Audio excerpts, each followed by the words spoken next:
Մոտեցել ենք փողոցի եզրի ծառերին, եթե կարելի է դեռևս սրանց ծառ անվանել, եւ փորձում ենք գտնել այն ծառը, որը ակնադիտորեն տեսանելի չէ, թե ինչ վիճակում է։ Օրինակ այս ծառի վրա ապարատի ռեսուրսը ծախսելը բացարձակապես անիմաստ է, այստեղ ծառ չկա, ինքը ամբողջը բակտերիալ ուռուցքներով փտած եւ դեռ տեսեք, դա ձև սա ծառ չի եւ Երևանին հարիր չի, եթե նույնիսկ նրա ծայրի այդ մի երկու ճյուղերը այսպես փոքրիկ կանաչեներ գարնանը, սա ավելորդ տեղ է զբաղեցնում Երևանի կանաչ տնկարկներում եւ հետեւաբար նա պետք է հատվի եւ փոխարինվի։ Կարող ենք շարժվել այն կողմ, որպեսզի կարողանանք գտնենք մի որևիցե ծառ, որը մեզ հիմա ակնադիտորեն տեսանելի չի, որ ինքը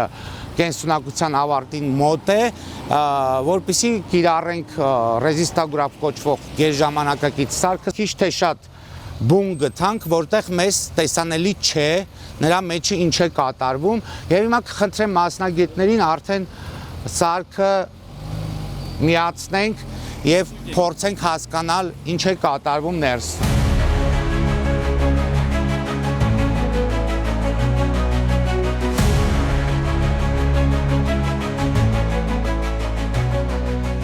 Այստեղ արդեն ամբողջությամբ մեզ ցույց է տալիս,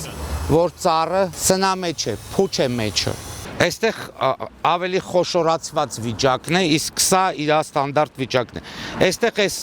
գիծը դիագրաման պետք է լիներ հավասար այսպես տարածված։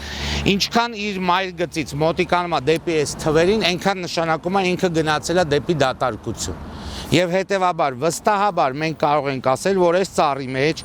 31 սանտիմետրից մինչև 12 սանտիմետր դատարկ է, փուչ է,